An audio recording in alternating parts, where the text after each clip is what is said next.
You know, at one time, this was a great project somebody did as a do-it-yourself project. It was a walkway made out of wood, and it probably looked pretty doggone good. Well, over the years, they found out that wood and water don't mix too well. Look how rotted out this is. What we're going to do is take up the old walk, and we're going to put in a great-looking walk that's going to be made out of concrete. You're going to love it. It's going to be fantastic, and you can do it yourself.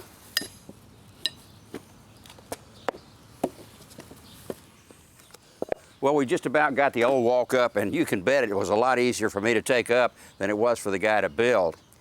The next step is we're going to start pouring our concrete. And the concrete is going to go into this form. It's called a Walkmaker, and it really is a great way for somebody who is a do-it-yourselfer to make a walk.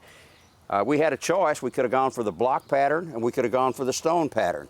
We chose the brick. It's going to give us a lot of flexibility and also a very professional look when it's finished. Get the rest of this stuff out of the way. Now, the next thing we need to do is to determine the width of our walk.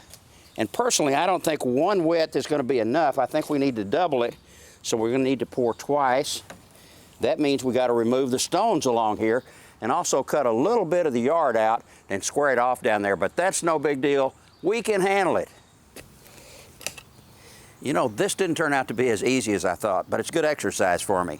What we did was we took the form and used that to measure out from the beginning of the walk all the way out here. And since the form is 2 feet wide or 2 feet square, we're going to come out here so that we have 2 widths or a 4-foot walk out here. It's going to give us a good right angle, very uniform. It's going to make for a nice walk if I ever get finished with this stuff. Now, what we're doing now is just a little bit of smoothing. We're going to be able to take advantage of the natural slope of the terrain. It's going to let the water run away from the house, and that's a good thing. The Walkmaker is going to save you time because you don't have to build any forms. We're going to save you even more time when it comes to cement mixing because we got a gadget you won't believe. Now, the Walkmaker requires an 80-pound bag of concrete. We decided we wanted to use the fiber reinforced concrete because it's much stronger, it requires no rebar, but they only come in 60-pound bags, so we're going to have to do a little extra mixing. Here's the little mixer we were talking about. You see the blades here, and you'll find out how it works when we get it ready to mix. The first thing we're going to do is put in the water, and for a 60-pound bag, we need 3/4 of a gallon of water. We have decided that we're going to color the concrete when we get it all mixed up. We have a choice of 5 different colors, and we chose terracotta. We think that's going to be great. And you use a half of one of these containers for each one of the mixes that you're going to fix up here. You want to be sure and be careful so that you have a uniform color. So just pour half of it in. A little bit more.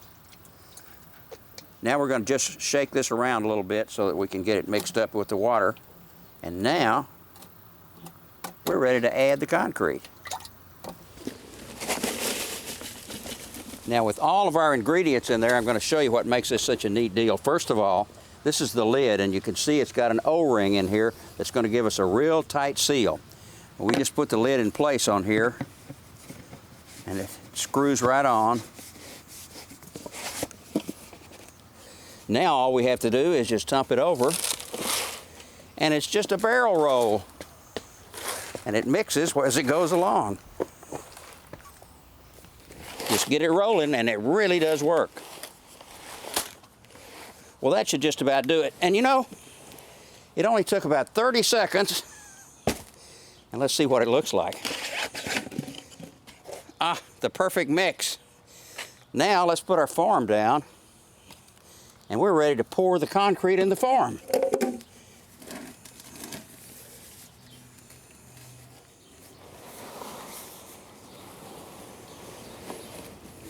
Don't worry about where you pour it because we're going to smooth it out in just a minute.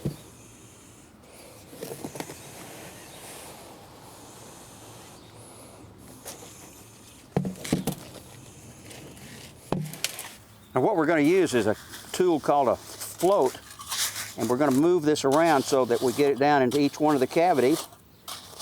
It's got to come out smooth with the end and with the tops. Now, as I told you, it requires an 80-pound bag, and we used a 60-pound bag, so we'll have to mix a little bit more. When we get through, you'll be able to see all of the tops of these forms, though. As soon as we get it smoothed off up here, so it's going to look like bricks on the top, we'll be able to take the form off without any weighting at all. Now, for the moment of truth. This sets up pretty fast. When you lift it up, it's got to come straight up.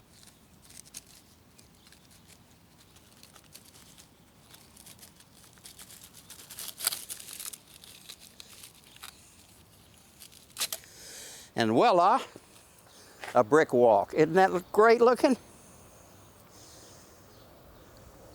Okay, we're ready to put our form down for our next pour. But if we put it down like this, we'd end up with 4 bricks looking alike. Well, we don't want that. We want the basket weave pattern. So we just turn it a quarter of a turn, put it in place, and do this all the way down so we have the continuation of the basket weave, and we'll end up with a great looking walk. Now, as we work our way down the pathway, we can use our form here as sort of a level. If we put it down and we find that there's a high place in under here, and you can see that there is, this wobbles, we just take a trowel and dig it out. Now, that's much better. That way we'll continue with our drainage.